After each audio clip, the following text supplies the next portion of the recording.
Authorities in Myanmar are being accused of destroying the sites of crimes against Rohingya Muslims. New satellite images show bulldozed villages that had been previously burned down during last year's violence.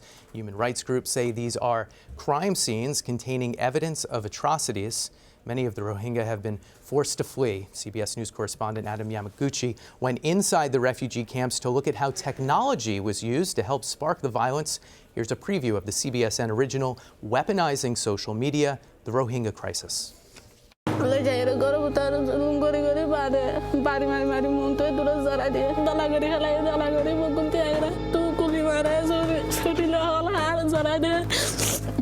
The government's main plan is to carry out slow and steady genocide.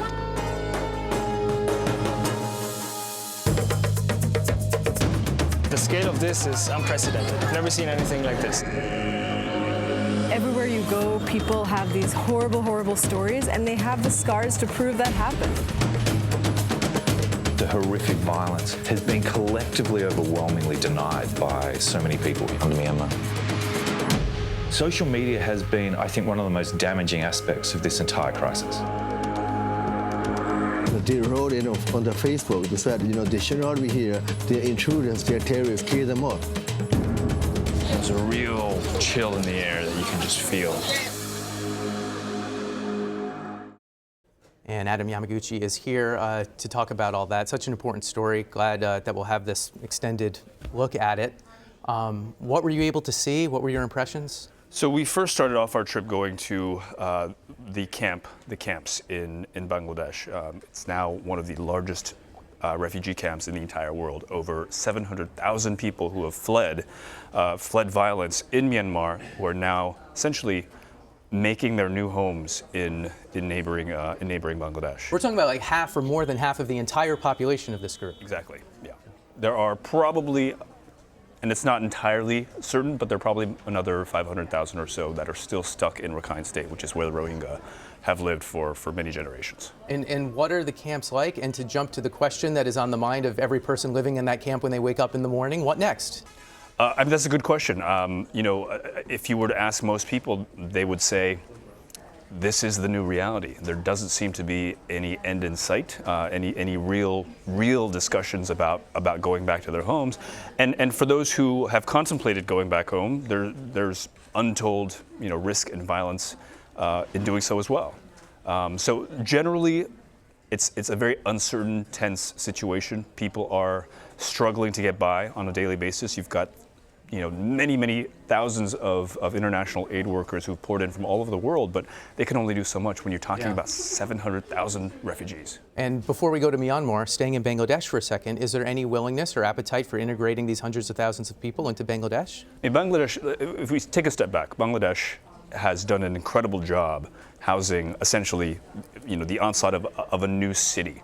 Yeah. But this is a country that's already strapped for its resources, strapped of resources for its own people. So how does a country like that absorb this many people?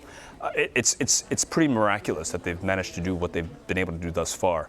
But in terms of integrating them further, no, there are no real serious discussions about that. So then you're in Myanmar, and what is the feeling there? Tense. And as you'll see in the piece, one of the things that we struggled with was getting anybody to talk openly about the R word, essentially. Yeah. So we had to, my crew and I had to essentially use code at times, because anytime you mention the word Rohingya, people tense up, give you dirty looks. Yeah. You're automatically sort of, you've got a spotlight on you. Yeah. It's an authoritarian state, hard to report on any topic, but forget this one. Right, and the Rohingya, it's such an interesting, Myanmar is a very, very diverse country. They, the Buddhists and Muslims have coexisted side by side peacefully for many centuries. This Rohingya crisis has sort of elevated, I should say, I guess, notoriety of the Rohingya people to levels at which didn't exist before. Most people did not know who or what the Rohingya people were prior to this latest bout of violence. And so what we've seen is that social media has really driven the narrative here, has essentially, for many Burmese, what they've read on social media is oftentimes the very first thing they've ever heard of the Rohingya. Yeah. So their impressions are immediately painted by what the government is able to push through social media. And help us understand what that is. The government case is basically they started it? Yes.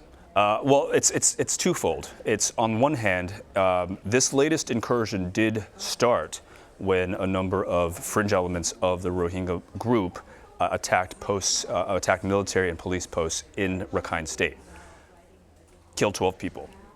The military responded with, again, one of the,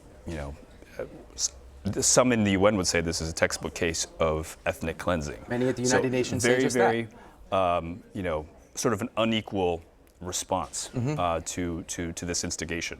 But the government also goes a step further and says much of what you see on television, much of what you see on social media is actually the Rohingyas inflicting wounds on themselves to gain the sympathy of the Western media and of the international aid groups.